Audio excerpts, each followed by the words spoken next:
I'm going to tackle a problem with my Grom race bike today. I need to fix the rear sets. I crash from time to time and I break things.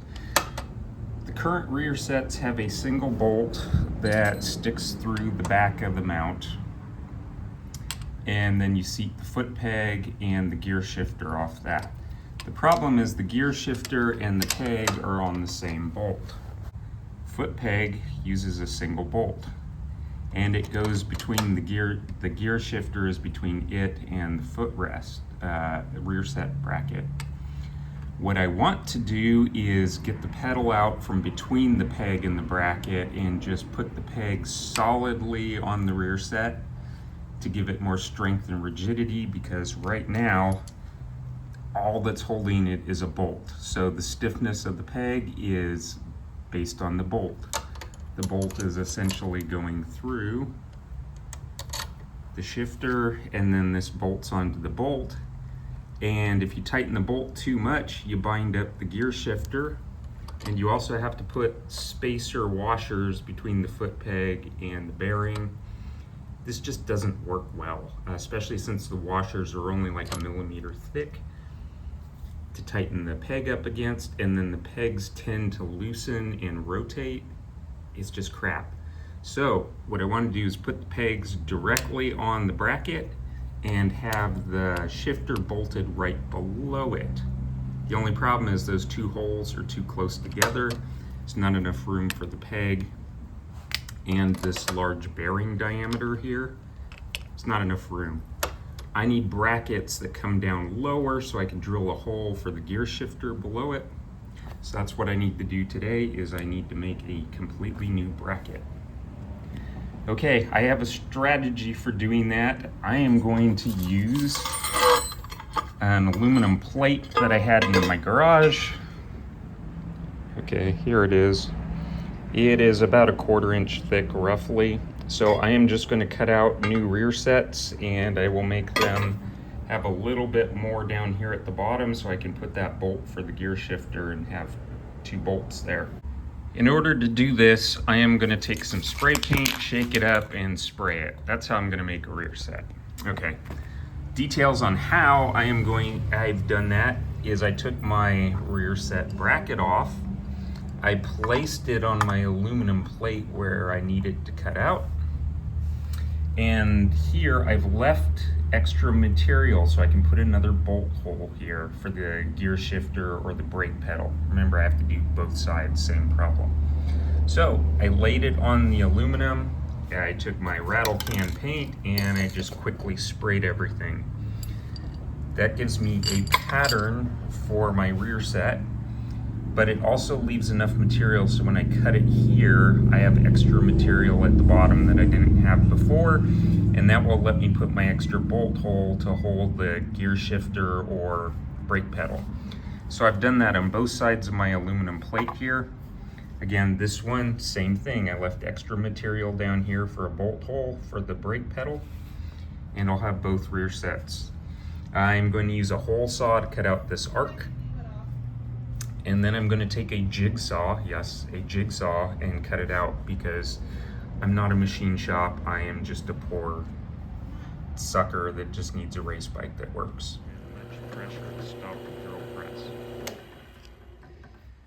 This is slow cutting at this point. I've been working for about 40 minutes. Progress is being made, but it is very slow. 40 minutes includes the one I already did. But without the proper tools, drill press, the pulleys are slipping if I put much pressure on it with this cutting speed. Slow going fabricating these. Okay, I just finished cutting this free. The last corner was up here, lots of cutting fluid. I need to fix up this area here. Again, this isn't wood, it's not compressible. I have some sharp corners I need to file off and clean up, but my overall shape needs to be deburred and filed, but my overall rear set is good. I need to drill holes for mounting points, but I have a way to attach things to the bike. So this is the piece for the brake side. That's that upper section where the bracket for the master cylinder will go. So I have something I can test fit. We can clean it up later, but main thing is to get it on the bike and figure out where everything goes. Do the hard stuff first, do the easy stuff, filing and such last. And hopefully we'll have a working bike by the end of the day. Okay, so I discovered I needed to make a new gear shift linkage for the new plates because it repositions the shifter. What I have used in the past is hex bar, 6-sided, and then I drill it on the end and thread it on both ends. I have to use a left-handed tap on one side and a right-handed tap on the other. Anyway, this was the one I messed up. I used the wrong tap. So I use an M6 by 1.0 left hand and right hand tap, and I accidentally used a right hand on both ends. Doesn't work.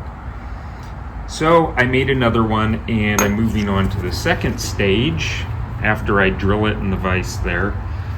So here's the good one that I made with the correct taps. So I've chucked it up in the drill press and I'm doing a poor man's lathe.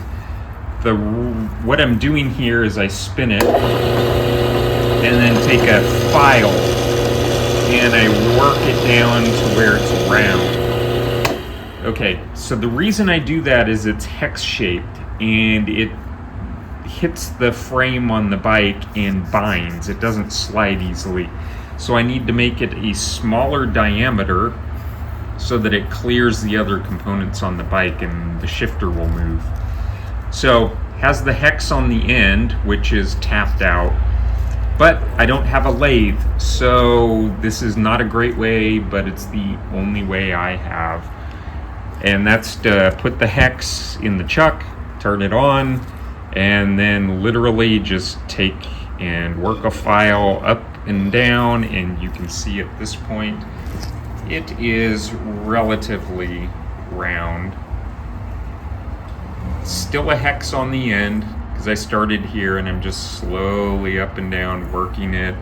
So you can see it's roughly round anymore. It's not hex shaped the whole length. But I've been doing this for about 30 minutes. That's all the progress I've made. But it's all I got. That's how I will make my shift shaft.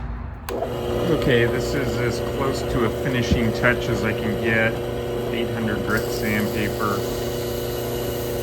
I'm just running it over here to kind of finish up, polish up the shaft. Did this for quite a while, but it's still going to leave some scratches in it. But it should be relatively clean to put on the bike. It's not a show clean. I probably should use some oil or something, but I don't care. Anyway, when I stop it, I still have the hexes on the end, which is important because I need to tighten it with a wrench. But shaft is relatively smooth, so I think that's a serviceable part. Okay, here's my working notes. I need to put the linkage back in here and adjust this. And I need to get the pedal height correct so that I can shift on track. While I'm doing this work, it's time to go back and fix an old problem. That's the excess shaft that sticks out of the pivot. Need to cut it off here to make some clearance for my foot. Still working on the Grom today, but I need to take the swing arm pivot out without taking the rear sets off. I've already taken the nut off and driven that out a little bit, but I don't want the bike to fall apart while I do this. So, how do you take that out without destroying the setup on everything else? Well, simply put, I have a second swing arm pivot for the Grom.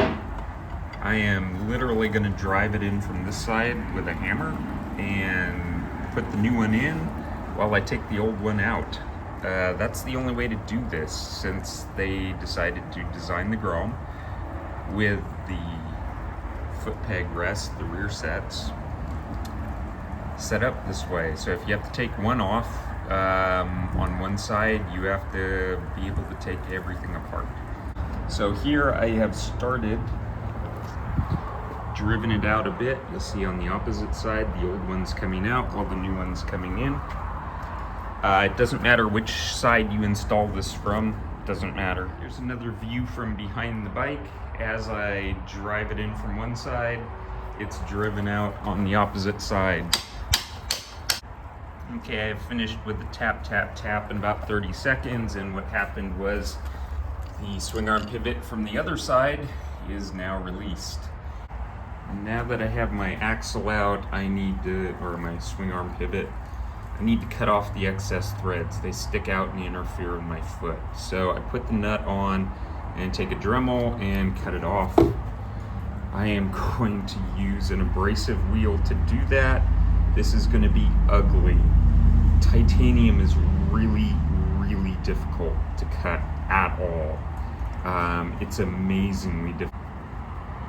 Okay, I have already started cutting and completely worn off and broke off the wheel. It got down to about 2 millimeters sticking out.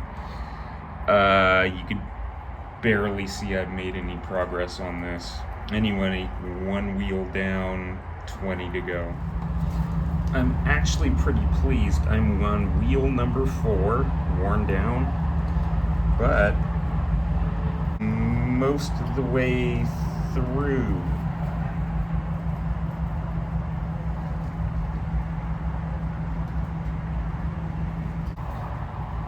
Better than expected. So I have my threads cut off and shortened. They just fell off. Woohoo! That didn't take 40 minutes. That took about 10.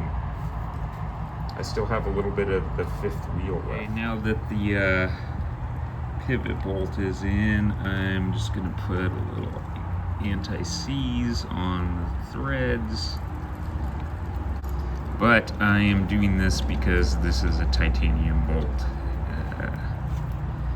But with it cut off, it should now be flush so that, ooh, that's messy, so that it doesn't stick out in front of the foot peg and hit your foot. So it's a little cleaner on this side. Okay, I'm back over to the brake side. Gonna put a little anti-seize on there as well. So putting my nut on here, I was hoping not to get it all over the plate, because wiping it off with a paper towel just smears it everywhere and you get this silver paste all over everything. Okay, tighten the bolts up next. Okay, got it tightened up. Looks better. It doesn't stick out a full inch in front of the foot peg. Much better, not in the way of my foot. Take the wrench off this side. There's the nut, pretty close to flush. Remaining item here is the brake master cylinder. I need to somehow make that longer. Coupling nut, longer bolt. Need to fix the rear brake. So what I have for the solution is a coupling nut. I'm gonna thread that over the 2 halves and make it solid. That should allow me to use the rear brake with the extra distance here required with the pedal mounted way down here. Okay, flip out that piece, thread it on. There's already a nut on there to fix it to the heme joint. And thread it on there, it's getting a little resistance. And then couple it together. Okay, there we have it. Now our longer brake master cylinder linkage is in place. Heme joints on there. Boom from behind. It's relatively in line. It's not perfect, but We don't use this for brain surgery. We use this when we run off the track and have to stop in the grass. Hallelujah, my brake pedal is now self-supporting. Yay! If we have to replace it because it bends, you take the bolt out, put another one on. Success. That's cleaned up. Well, we have 2 weeks till the race. If needed, the bike's ready to go. I need to, need to safety wire the drain plug, but got a runner. Dun dun dun. That shift lever should be all good. Try that out.